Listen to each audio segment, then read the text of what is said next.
Imagine a galaxy and its light took 25,000 years to get to us.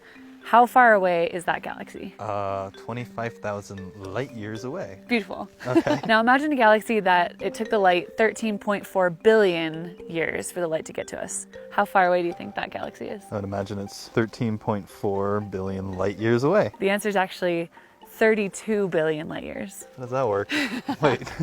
Yes. I got the first one right. There's a galaxy that we actually discovered in 2016. It's called GNZ11. It took about 13.4 billion years for that light to get to us. But the galaxy right now is 32 billion light years away. How is that possible? I don't know. My brain's already broken. The universe was just like this stagnant thing. You know, like all these rocks are where they are, and light is emitted from that rock all the way over to this rock. If nothing moved and it took 13.4 billion years for the light to get across from one to the other, then they would be 13.4 billion light years apart. But imagine the space between all the rocks and dirt. Imagine that's all expanding with the rocks. So as light's traveling across, the distance between the rocks is getting bigger and bigger. So even though it only took 13.4 billion years for the light to get from GNZ11 to us, we are now 32 billion light years away from that galaxy. The universe expanded in that time. Yeah, I think this is one of the most unintuitive things about the universe. Space itself can expand. When I first learned that the universe is 13.8 billion years old, so the edge of it should be 13.8 billion light years away. That's how they always talk about distance when they talk about light years, but it's not. It's 46.5 billion light years away. I have to call myself out here because when I talk about the size of the universe, what I meant was the size of the observable universe, which is the sphere of stuff that we have been able to see so far because light has had enough time to get to us. Our observable universe is growing. We don't know how big the universe is. We don't even know if it has size. Anyway, the observable universe is a lot bigger than I thought.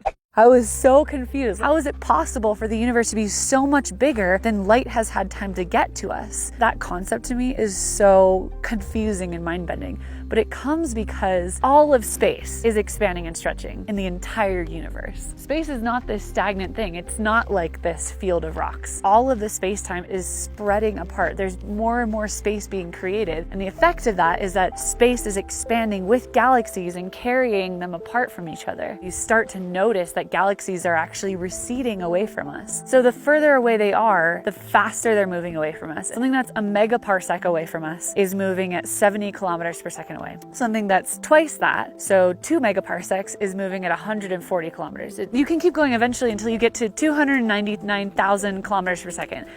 Do you know what that speed is? Is it the speed of light? Yes, yeah, it's the speed of light. So eventually you get to that speed and you plug it into your equation and you get that the distance away from us to a galaxy that's moving away from us at the speed of light is about 14 billion light years away. And that is far within the boundary of the edge of our universe. Here's us, we're, where we are at the center of our observable universe. And then if you go in all directions out 14 billion light years, you get a sphere. And that sphere is called the Hubble sphere, beyond which everything is moving away from us faster than the speed of light. And it's not a little bit of stuff. It is 97% of all galaxies in the universe are moving away from us faster than the speed of light. It's not just a couple. It's crazy. I'm just trying to process it, honestly.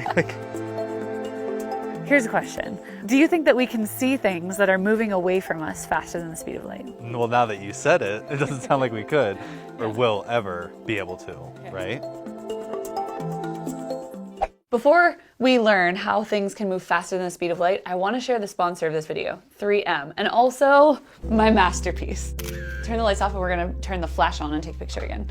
It's so bright! Ah! This is made with 3M's retro reflective tape. How they work totally surprised me. If you look closely at the material, there's these microscopic beads with perfect reflection angles so that more light reflects directly back the direction it came. 3M is a pioneer in developing the science behind retro reflection and has been advancing advancing the technology in new and groundbreaking ways for 80 years. Their products keep you safer by making you more visible in any kind of weather, work condition, situation, like running at night, which I like to do. And it looks kind of rainbowy sometimes. Ah, that's so cool. That's because it's little glass beads, like little raindrops. You probably have a 3M product within arm's reach in your room, wherever you are. You know, I think that science is amazing, but the people who take it and are super creative and make technology, that's where the butter's at. As a company, their mission is improving lives with science, which is why they want to inspire the next generation of STEM innovators. So every October, 3M's Young Scientist Challenge allows students to meet their superheroes and work with 3M mentors to turn their ideas into reality. And the finalists of this challenge are being announced in a few days, but they hold the challenge every October. So maybe you know someone who can participate. All right,